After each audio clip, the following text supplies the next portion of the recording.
ये आकाशवाणी है। कार्यक्रम सुर्खियों में प्रस्तुत है कोरोना वायरस संक्रमण पर स्वास्थ्य विशेषज्ञ डॉक्टर अनुपम प्रकाश से आकाशवाणी संवाददाता आनंद श्रीवास्तव की बातचीत। डॉक्टर अनुपम, जब से कोरोना संक्रमण की शुरुआत हुई है तब से सबसे ज्यादा जोर दिया जा रहा है कि ये सांस की बीमारी है और इससे जो हमारे फेफड़े हैं वो ज्यादा प्रभावित होते हैं। लेकिन फेफड़ों से जुड़ी एक खबर ये आई कि दुनिया में पहला ऐसा मामला भारत में हुआ है जहां पर डबल लंग्स ट्रांसप्लांट किया गया है किसी कोरोना संक्रमित व्यक्ति का। क्या है ये मामला और कैसे उम्मीद की किरण है ये आने वाले समय के लिए? ये कोरोना जो है वायरस, जैसे कि फ्लू वायरस है, ये हमारे फेफड़ों को सबसे ज्यादा जो है अफेक्ट करता है। इसके अलावा शरीर के कई हिस्सों पे भी असर करता है। लेकिन अगर फेफड़ों की बात करें तो ये पहले मैं कहना चाहूंगा कि ये घबराने वाली बात नहीं है। सबसे पहली चीज ये 80 से 85% लोग जो हैं उनको कोई दिक्कत नहीं होती है, भर्ती तक होने की जरूरत नहीं पड़ती है। आज की तारीख में जैसे होम आइसोलेशन है तो उससे ठीक ही रहते हैं, हल्का बुखार या बिना उसके भी ठीक हो जाते हैं लोग।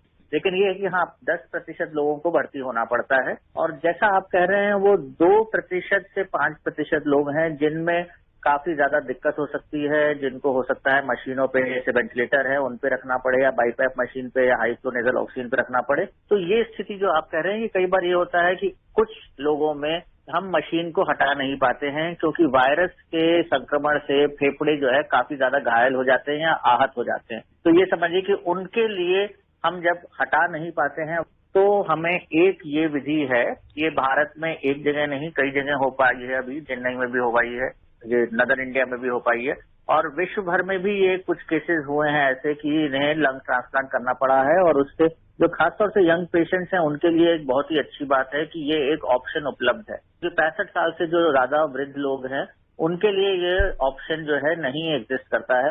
और जो पोस्ट कोविड क्लिनिक्स बहुत सारे अस्पतालों में शुरू की गई है, वहां किस तरह के रिस्पांस आप देख रहे हैं? जो व्यक्ति कोरोना से ठीक हो गया वो वापस किन परेशानियों को लेकर आ रहे हैं?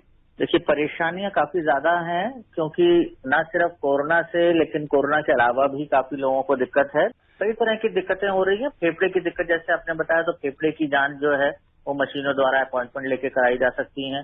कई लोगों को बहुत ज्यादा बदन दर्द है, बहुत ज्यादा फटीग है, वो काम करने की क्षमता नहीं है, बहुत जल्दी थक जाते हैं। उन लोगों को भी ये ऑर्डिनरी वायरल इलनेसेस में ये बहुत जल्दी कम से कम हफ्ता 10 दिन 15 दिन कभी कभार 1 से 3 हफ्ते रहता है। इसमें भी ये देखा जा रहा है कि कई लोगों को ये दिक्कत रह रही है। तो इसलिए वायरल से जो भी संक्रमण होते हैं उनमें ये बहुत जरूरी होता है कि सब लोग अपना ध्यान रखें और रेस्ट जरूर करें। नजला जुकाम भी होता है तो रेस्ट करने से आदमी जल्दी ठीक हो जाता है। तो वायरस की बीमारियों के लिए हमारे पास दवा अभी नहीं है, लेकिन जो है रेस्ट एक भरपूर जो आप आराम कर सकते हैं वो एक बहुत जरूरी है और पौष्टिक आहार बहुत जरूरी है।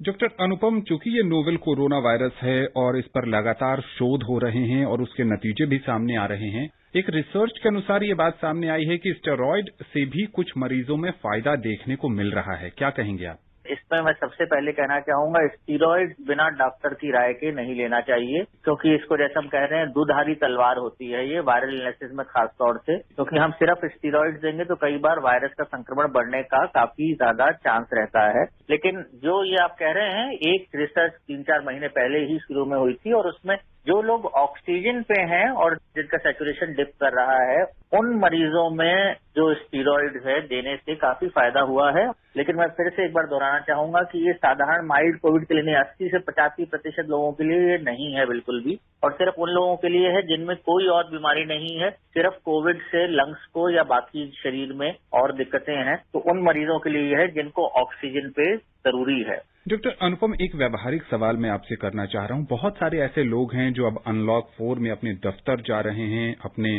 बिजनेस के लिए दुकानों पर जा रहे हैं, बाजार जा रहे हैं। ऐसे में बहुत सारे लोगों के मन में ये सवाल होता है कि अगर मैं किसी कोरोना व्यक्ति से संपर्क में आज आ गया, वो सोचते हैं तो क्या मैं कोविड टेस्ट करा लूं?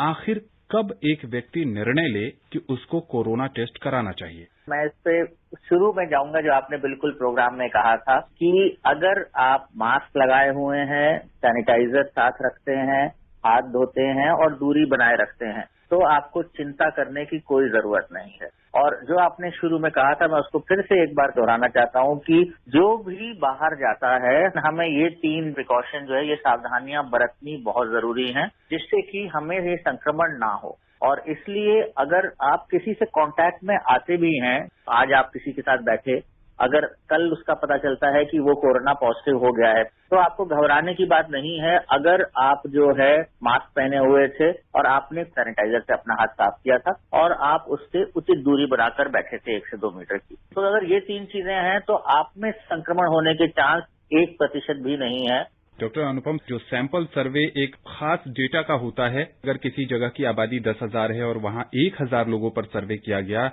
और 50% यानी 500 लोगों में एंटीबॉडीज है, तो हम पूरे जनसंख्या पर उसको 50% कैसे मान सकते हैं?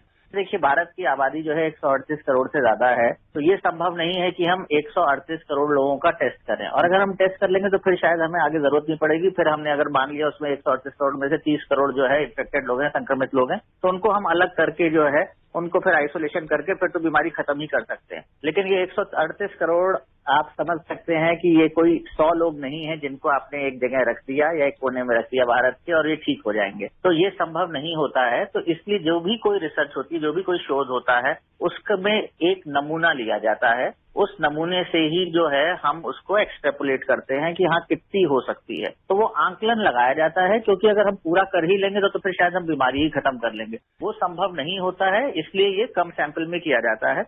डॉक्टर अनुपम, बाजार में बहुत ज्यादा सैनिटाइजर आ गए हैं, अलग अलग दामों के सैनिटाइजर हैं, कुछ में स्मेल है, कुछ में नहीं है, हर पे ये लिखा हुआ है 70% से ज्यादा अल्कोहल है। एक आम नागरिक जो सैनिटाइजर खरीदने जा रहा है दुकान पर, वो कैसे समझे कि वो जो सैनिटाइजर ले रहा है वो कोरोना वायरस के खिलाफ लड़ाई में कारगर ही होगा? मैं इसमें एक धारणा दूर करना चाहूंगा, खुशबू या ना खुशबू से फर्क नहीं पड़ता है, क्योंकि अल्कोहल बेस्ड सैनिटाइजर्स हैं, जैसा आपने कहा 60 से 70% से ज्यादा है, तो वो कारगर होते हैं। तो मैं जन साधारण के लिए कहूंगा, अगर आप 20 से 25 सेकंड या 30 से 40 सेकंड तक आपने हाथ मला है अच्छे से उससे, और अगर वो उड़ जाता है आपके हाथ से, तो इसका मतलब है उसमें अल्कोहल की क्वांटिटी अच्छी है और वो मेरे ख्याल से आपका कारगर हो गया है।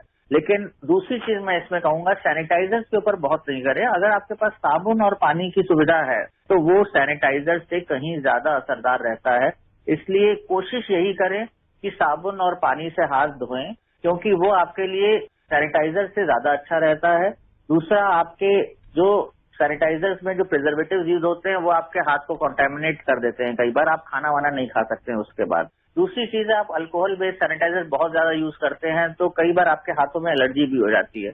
तो इन सब चीजों के लिए बेहतर ये है, अगर आपको जरा सा भी शक है तो वो आपको सोप और वाटर, साबुन पानी से ज्यादा धोएं, वो ज्यादा बेहतर है। डॉक्टर अनुपम, अगर कोई कोरोना संक्रमित व्यक्ति है और मास्क और ग्लव्स लगा के उसको टच करते हैं या गलती से भी उसको स्पर्श कर लेते हैं, तो क्या संक्रमण होने की संभावना है? मास्क और ग्लव्स लगा करके टच कर लेते हैं वहां तक ठीक है, लेकिन उसके बाद अपना हाथ जो है वो सैनिटाइजर से या साबुन के पानी से धोएं अच्छे से, तो संक्रमण का खतरा नहीं है। लेकिन अगर आपने वो धोने से पहले आपने हाथ लगाया, मास्क ग्लव्स पहने और वो ग्लव्स पहने वाला हाथ ही आप जो है बिना सैनिटाइजर से धोए उसे, या ग्लव्स उतारे के अपना हाथ बिना धोए आपने अपना जो मास्क पहना हुआ है या मुंह पे ले गए, तो जरूर संक्रमण हो जाएगा। पहले किसी को भी छुएं तो हाथ जरूर धोएं, कोई भी सतह छुएं, किसी आदमी से हाथ मिलाएं, किसी को सामान ले किसी से, उसको सामान लेने के बाद हाथ जरूर साबुन पानी से धोएं, नहीं तो सैनिटाइजर से धोएं।